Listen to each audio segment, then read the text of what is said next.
If you're reading this, then you're either a thief or I'm dead.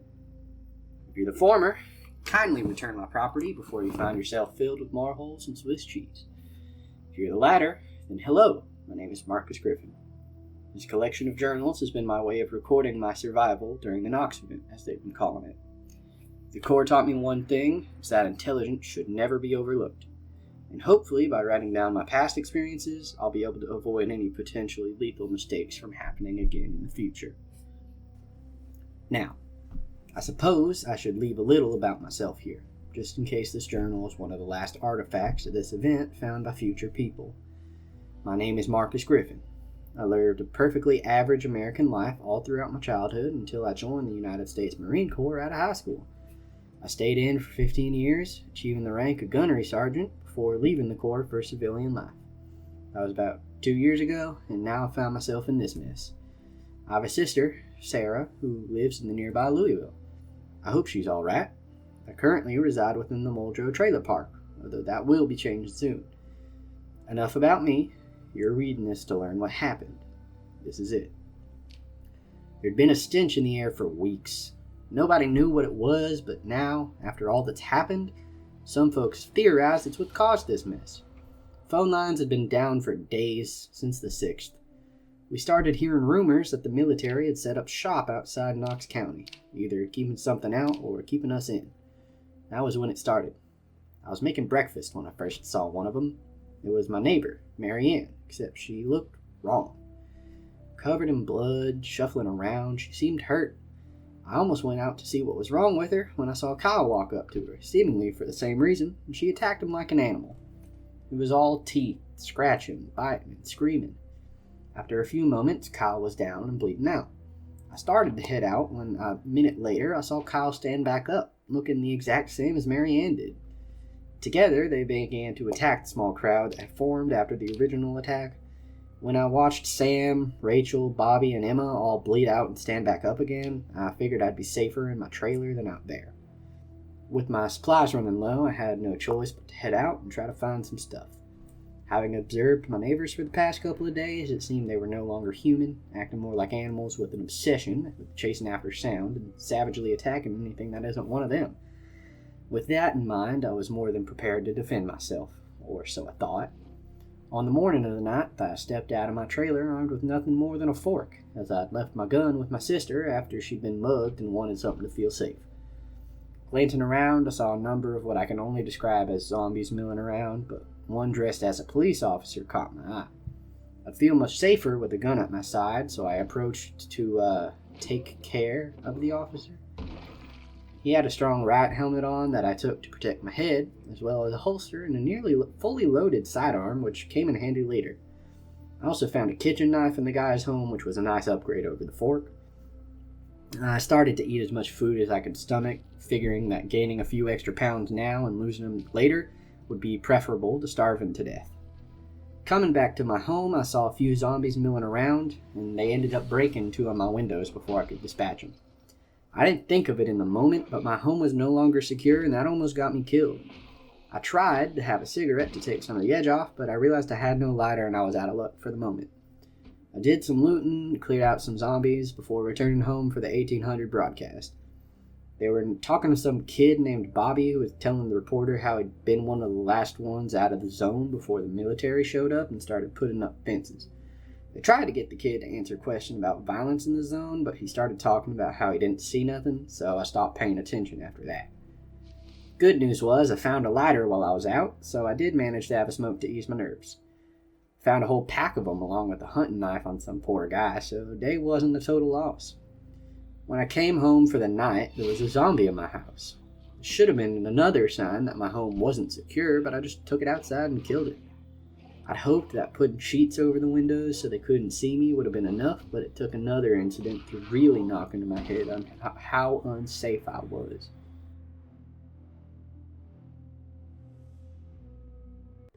Let me start with how bad this day ended up being. I almost died multiple times, and it's only through sheer dumb luck that I'm alive today. I woke up early in the morning to catch the next broadcast, hoping there'd be some useful information.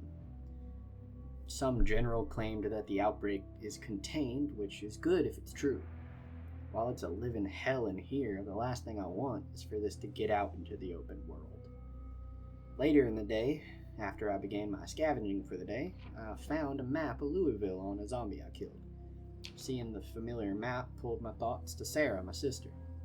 I resolved myself to travel to Louisville once I had decent supplies to see if I could find her. The quarantine may be held just south of the city, but I'm sure I could slip by somewhere if I know the army at all. I also found a pair of familiar boots as well as a propane torch, which I plan to make good use of. At noon, I dropped back home to drop off some supplies and tune into the broadcast. There was some professor talking about how the situation was bad but manageable, that people were just standing out in the streets and were just scared and confused. Guy's an idiot. He was talking about how they thought people would recover. Now that got my attention. If I'd been killing these things and there was a chance that they were still people, I may have been a soldier, but I'm not a murderer. Now this was the beginning of the dumb mistakes I made. I was exploring this small motel's upper floor when I noticed a broken window next to a door that a zombie was banging on. Figuring I'd loot the other rooms while I broke down the door, I moved on and came back about 50 minutes later. The mistake came when I got impatient. Removing the glass from the window, I tried to bait it out, but it wasn't budging. So I decided to jump in. I know, stupid. Before I could get a hit on it, it lunged forward and cut me deep on my left hand. Thankfully, I slowed it down and stomped on its head before treating the injury with a bandage. I ran home and deposited my findings before making the next mistake of the day, not resting with an injured hand. I headed back out. At a nearby trailer, I found a couple of indecent zombies. After taking care of them, I made another mistake, not watching my back. A nearby zombie that had been attracted by the sound of the breaking window surprised me and cut my other hand, leaving both of them wounded. I managed to push it away and create some distance, but I saw a small group approaching me, far too many to handle with injured hands. I bandaged up my injured hand and I started walking away in the hopes of building some more distance to try and take this horde on one at a time. I'll admit, I vastly underestimated how weak I was with injured hands and spent far too much time trying to kill him with my knife. By the time I realized that wasn't working, I was close to my home and figured I would try and use the gun I'd found the previous day, falling back on my train. Dashing into my house, I just barely managed to grab the pistol, but was knocked back and down, just barely managing to not get grabbed as zombies poured into my house, but scratching my arm. I tied a sheet around it before pulling them away from my house for a bit before opening fire, killing about half of them and finishing the rest off slowly. I did notice that the sound drew some of the nearby ones over, so I took care of them and resolved to use any future firearms only for emergencies with a solid exit. I spent the rest of the day doing some minor looting, finding a sweet poncho, and I finished putting sheets on all of the windows in my trailer, minus one on the door, because I wanted to be able to see out before I left every day. I showered, and then due to pain from my injuries, I popped 2 painkillers before drifting off to sleep.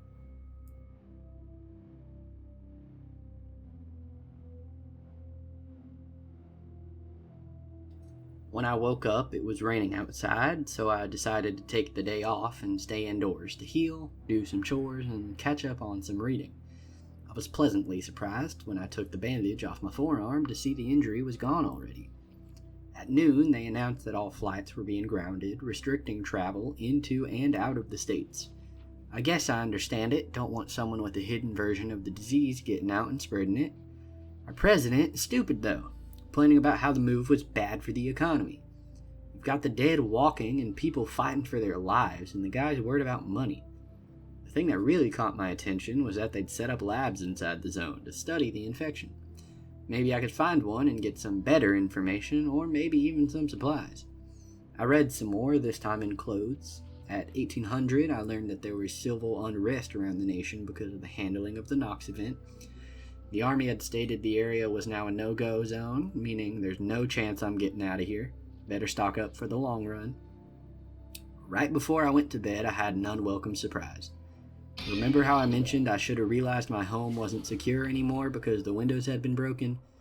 Moments before I went to sleep, I turned around to see a zombie lunging at me. Thankfully, I managed to shove it down and lead it outside before it managed to hurt me, but I now know that I need a new home.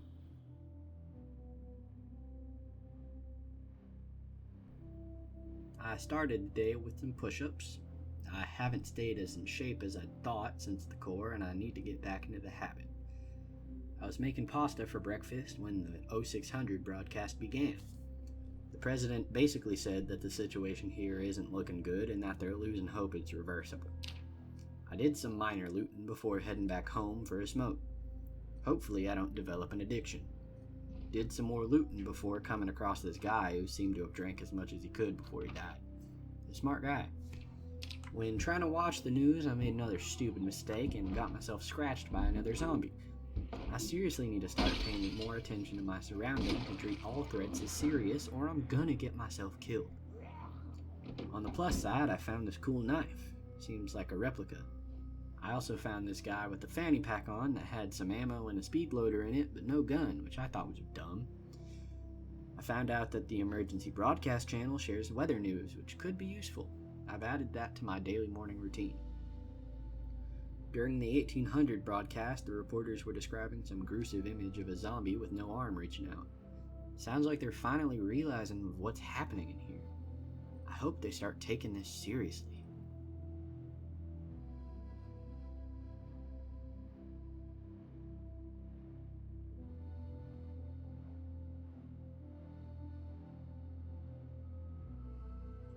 I woke up in time for the 0600 broadcast. There seems to be some civil unrest throughout the nation as people are starting to understand exactly what situation we're in and they're feeling scared. It's a right shame. I checked the emergency broadcast at 0700. Pretty mild weather for the next 2 days, which is good. My trusty hunting knife broke while I was out fighting some zombies, but luckily I found a new one moments later. Found this cool cowboy hat off of a zombie.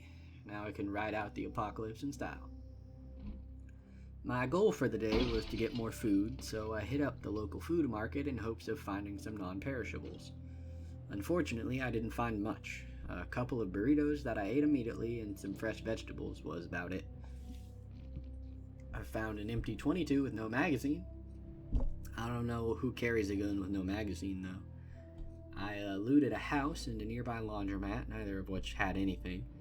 The same general was on the news tonight claiming that sufferers of the Knox infection aren't dead, but they certainly seem like it. I found a nice car though, so I drove it home to potentially use it to move or to use as a getaway if needed.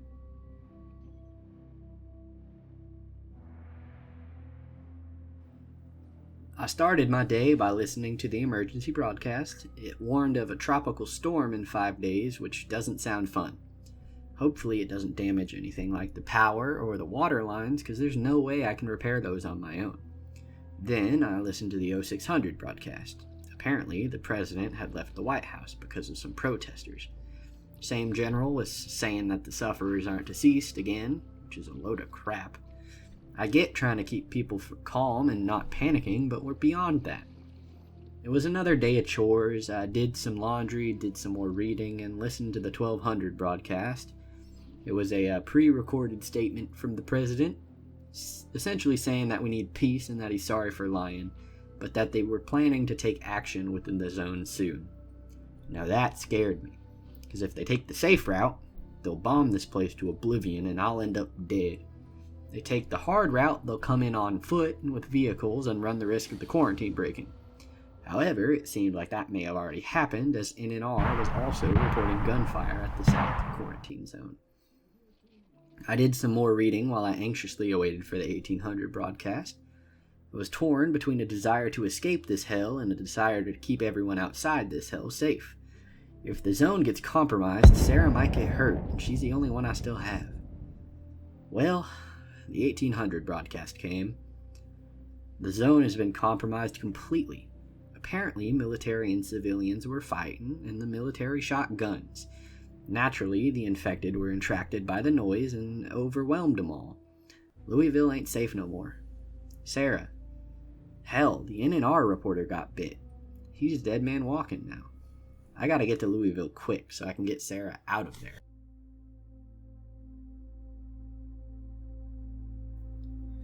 Today was horrible. There's no getting around that. Different reasons this time, though. No fault of my own. Day started like any other, with the radio broadcast. The South is in shambles. The military has left the exclusion zone, meaning I'm technically free to leave now, but I have no reason if the infected have moved on. The only thing I care about is Sarah. That's when the day took a sharp turn off of a cliff. I was reading once again when the emergency broadcast played, and everything changed when it said 3 words. Air activity detected. Almost immediately, I heard the sound of a helicopter overhead. Knowing what sound did to the zombies, I elected to hide inside, fearing that the noisy helicopter would draw them towards me. It was a stressful couple of hours. I sat terrified in my bathroom, only safe in the knowledge that I had 2 ways out of the room, the door and the window. I heard the helicopter leave after a short time, but I stayed inside just in case. The 1200 broadcast was just sad, saying how people were fleeing the area and clogging up the interstate. And there was a sad story about an infected child attacking people. During the 1800 broadcast, we found out some horrible news. The infection had mutated. It's airborne now. Bites are no longer the only way to get it. There's no way to contain it now. We're doomed. I may be infected. I'd have no way of knowing it. I've been lucky enough so far with not getting bit, but I can't defend against air. Besides, if it can't be contained, it's gonna spread. The world as we know it may have just ended.